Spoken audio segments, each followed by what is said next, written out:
Johnny Lopez, Tyrod Taylor as a backup.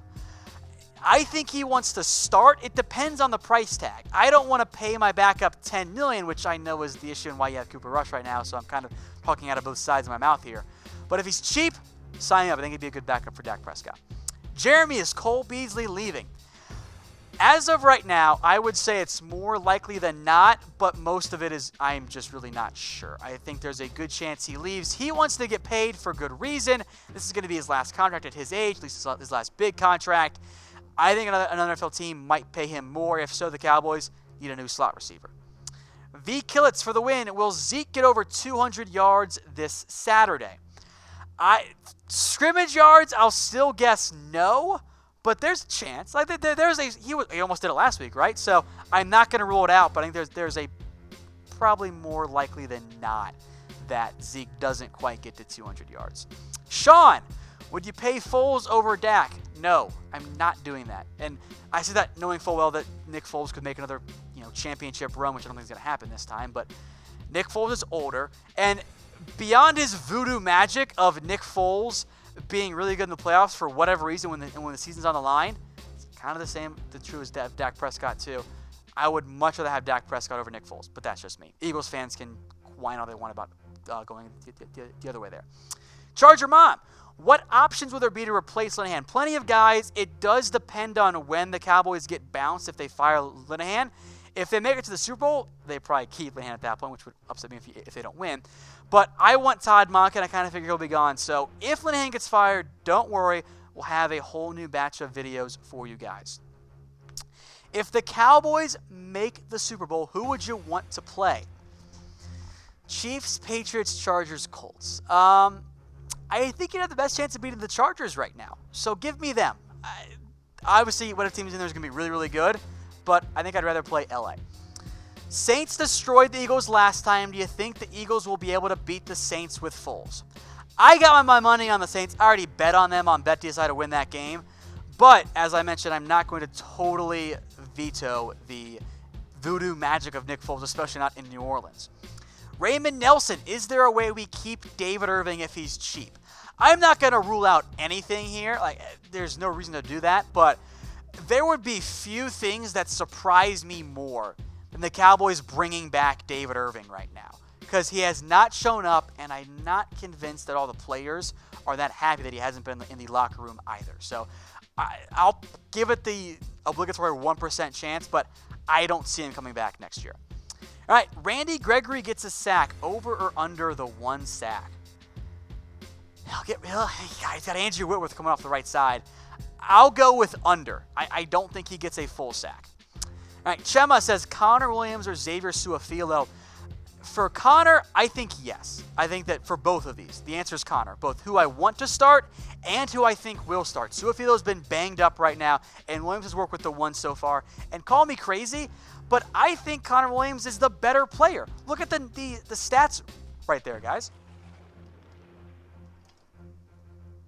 Yes, Williams gets beaten. It's kind of obvious, but so does Su'a-Filo. So I'm not hating on XFF, by the way. That's more praise for Connor Williams in the end. Excuse me. All right, Aaron Ray. Should we try and go after Suh in free agency? Yes and no. I love the idea of it, but he's probably not going to be able to be affordable. If you sign Ndamukong Suh, you're saying goodbye to somebody else on your roster down the road, be it Byron Jones or Zeke or somebody else, because you can't afford all of those guys per se. And especially Suh, I think, wants to get paid among the highest paid DTs once again. All right, Rife K, why does everyone hate Dak even though his stats say otherwise? I think it comes from the perception of where Dak is supposed to be. I think that everyone thinks that Dak is supposed to be, or at least the haters for the most part, think he's supposed to be a finished product. That he is supposed to be what prime Tony was. But here's the thing. Go back to where Romo was 3 years into his career. Oh, wait, he wasn't even playing. So Dak is young and developing and improving. He's not a finished product yet. And the biggest thing for me, even though wins not a stat, but Dak Prescott in the fourth quarter has done a great job. Quarterback wins not a stat like that. Quarterback wins does not count as a stat for me. Wins obviously is a stat. But for Dak, I like what I've seen enough to think that he does need to get better in several key areas, but he's shown some growth. He's young and he's cheap. Keep rolling with him. All right, V. Killets for the win. Will the Cowboys score 30 points against the Rams? Yes, my prediction is Cowboys 31, Rams 30. Down to the wire, fourth quarter comeback by Dak Prescott. Garrett settles for a game-winning field goal from Brett Maher and turns my hair gray during it. Amari in hand. Do we trade a player for a number 1 pick this year? I don't think so. I don't think that'll be the option there for the Cowboys. So my guess is no, I won't rule anything out, but I don't anticipate that happening. Jonathan Woolley, Cowboys, Norv Turner, I think he means Norv, not Norm, for OC. I don't think he's going to leave the Panthers, but I'd be okay with that because I was worried about Norv going to Carolina. I thought he did a fantastic job earlier this year with the Panthers and with Cam Newton before Cam Newton's arm went south on him. But I'd like it. I just don't think it's all that likely. Do you think we get another wide receiver and move Cooper or Gallup to the slot? I think that what the Cowboys should do is find another receiver, assuming you lose Cole Beasley, and have him be versatile. Have him be able to play outside and in the slot, much like Cooper or Gallup, and let them all rotate around so that you can get a good matchup. You can put Cooper in there, or Gallup in there, or your new receiver. That's the route I would go if it were me. All right, film productions. Do I have faith in Brett Maher? When the game is on the line, yes, I absolutely do. For the random 38-yard field goal from the left hash in the first quarter, I get kind of nervous. But when the game's on the line, it's kind of like Dak Prescott, I guess. I feel pretty good. Justin Reed signed Patrick Peterson. Well, he's not a free agent. You have to trade for him. And that doesn't make much sense from a draft management perspective for the Cowboys because you don't have the first-round pick to go get him. Daniel Greiner, should we choose a tight end with the second-round pick? If there's one there that makes sense, yes, I am open to that. It's a great tight end class. I'm looking at tight end, looking at defensive end, safety. Those are kind of my main areas to target there. It all depends on who's on the board, right? So if someone slides a little bit, God forbid Irv Smith falls to you, draft him. But in all likelihood, I think they go tight end more in round 3. Plus, tight ends in round 2 are cursed for the Cowboys. Don't ever forget that. They can't do it for whatever reason. 5N S22 back again. Thank you for watching, by the way. In the next draft, do you see anyone who has the skills of a Tyron Smith and Zach Meyer? I think is what you're asking there. Not that the Cowboys can get. There might be someone who slides and develops, but you're not going to see them go trade up for an early round pick. I'd say someone along the lines of a Jonah Williams, for example. Johnny, is Jeff Heath worth keeping? He's had way too many missed tackles this year. He has had too many missed tackles, I agree, but he's still with him because he's cheap. He's not making much money. He's not going to cost you a ton of money going forward. Let him be your low-end number 2, high-end number 3. You can still sign somebody, which brings us to Eduardo Tamez. What are the chances of getting Landon Collins in the offseason? I kind of think the Giants will franchise tag him, so I would say not likely. But if he's available, sign me up. I think Landon Collins, Xavier Woods would be a fantastic tandem at safety. Collins is a strong safety, and Xavier Woods is a free safety. That'd be a great 1-2 punch. Film productions. Do you watch Scooter McGruger's reaction videos, and is that you during the game? It is often me during the game when we're not actually watching it, like doing one of our watch parties. We'll do a watch party this weekend for the game, so I'll go full homer for you guys. But there are times when I get yelled. I'm not quite as high-pitched as Scooter tends to get, but there are several times where I'm yelling at something stupid. When I was at the game for Cowboys-Titans, that was definitely me. All right, Frankie Hernandez. Dak Prescott will only get better and improve as time goes by, but he needs a quarterback coach. Will that be addressed? So, y'all put way too much emphasis on the quarterback coach versus the OC.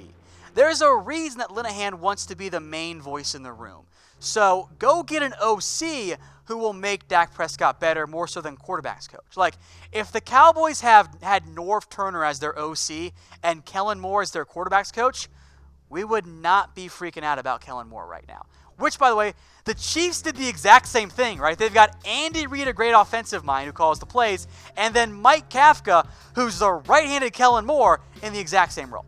So I think that we put too much emphasis overall on Kellen Moore, but sure, go find a new quarterbacks coach. Should we get a strong safety in the draft or free agency? I like that idea. If you truly think that Xavier Woods is going to be your number one guy at free safety, go find a strong safety. If somehow Taylor Rapp falls to you, the kid from Washington, go get him. He reminds me of a better version of Jeff Heath. Alex Dry, do you think Garrett's calling plays right now? No, it's still Kellen Moore. And you can tell when Moore calls plays. There has been more Garrett influence, though, in the past month or so. Chris Johnson, are we still looking at Earl Thomas or too expensive? They are going to look at him for sure, but we won't know the price tag until, he hits free agency, right? He'll hit the open market, by the way. It's going to be about $13 million. And in the end, he might be too expensive, possibly a saving grace for the Cowboys. I think the leg injury will drive his value down just a little bit. But if the Raiders or Niners offer more money for Earl Thomas, he'll go there. Because in the end, the Cowboys have a price tag for every single player for the most part, and that's why they end up doing a good job. So they will look at Earl Thomas, and they'll be okay there. All right, next up, Jonathan Fortes. Do you think Collins should go back to left guard? I thought he shined there. Collins was good in his rookie year at guard, but in those 3 games he started early in the year before he got hurt, he actually wasn't very good. And I think Collins has gotten better at right tackle as of late, so I'm going to keep him there right now because I think for Collins and the entire offensive line, they need stability. Lael Collins cannot be getting changed over and over again. He can't have one OC or one move to tackle from guard, have one O-line coach, stay at tackle but get a new O-line coach to do something totally new, and then stay with a new offensive line coach this year with Mark Colombo. They need more stability. Keep Collins at right tackle, let him develop, and then reevaluate once he's a free agent. All right, so Christopher Lee Davis. Do you believe Dak, Zeke, and Amari to be the new triplets is what we'll call them? Can I wait a little bit? Can I just hold off a little bit longer on that? Because they certainly have the ability, but I think in the end, Aikman's better than Dak, Irving's better than Cooper, and Emmett's better than Zeke. So they are the mini triplets. How about that? Is that a nice fair there? Johnny Lopez, are you worried about Connor Williams going up against Aaron Donald? What's the game plan for that? I absolutely am. I'm also worried about Aaron Donald going up against Zach Martin and Joe Looney. He's freaking good, man. Like, that is the best player in the entire NFL. The game plan is to avoid one-on-one matchups. So that means some Tyron and Connor Williams, or more likely some Connor Williams and Joe Looney, or some Looney and Martin, some chipping, as well as like helping out from the tackles with your extra inside arm. The key is don't ever, ever, ever let Aaron Donald get matched up one-on-one against Connor Williams or Joe Looney. He's going to win that way too often. Film Productions, I'm pretty sure you're kidding here. Can we sign Michael Irving as an OC? I know you're kidding. I know you too well. That's not a serious suggestion from you. Le'Veon Bell. Any other big free agents the Cowboys looking at this offseason? Earl Thomas is the main one. Their top priority is going to be signing their own guys, DeMarcus Lawrence, extending Amari Cooper. Maybe for a safety like a Landon Collins, but it might be a little more quiet in terms of other guys out there. All right, V. Killitz, will Zeke carry the ball 30 times? If they lead for most of the game, yes, but I think he gets to 30 touches in the end. Vampire Prince, how many yards will Zeke get here? Total scrimmage yards, 187. That's my over-under there. Neil McCoy, is Dak the GOAT in the fourth quarter? You bet he is. Absolutely there. He's one of the best fourth quarter quarterbacks out there, and that is a proven fact statistically. That's the question they're coming in from Neil McCoy. We'll get that up on screen for you guys in just a second. So, fourth quarter GOAT. The stats back that one up. Got time for one more question, then I'll be in the comments answering. We'll put this on loop for you guys, but keep them going in the comment section there. Last question. Of course. Thanks, producer Dom. They should bring back Romo as the quarterback's coach. I'd do it. I'm on board with that. But why would Tony do that? Why would Tony Romo leave his cushy CBS job where he gets to golf every other week and compete competitively for golf to come be a quarterback's coach? Just doesn't make sense for him. But again, guys, I'll be in the comment section answering all your other questions. Hey, Cowboys fans, thanks for watching the Cowboys Report. If you haven't already, click right here to subscribe to our channel for all the best Cowboys coverage on the internet. That's news, rumors, highlights, mailbags, film studies, and a whole lot more. And I'm making your lives a little bit easier as well with the next Cowboys Report video right here.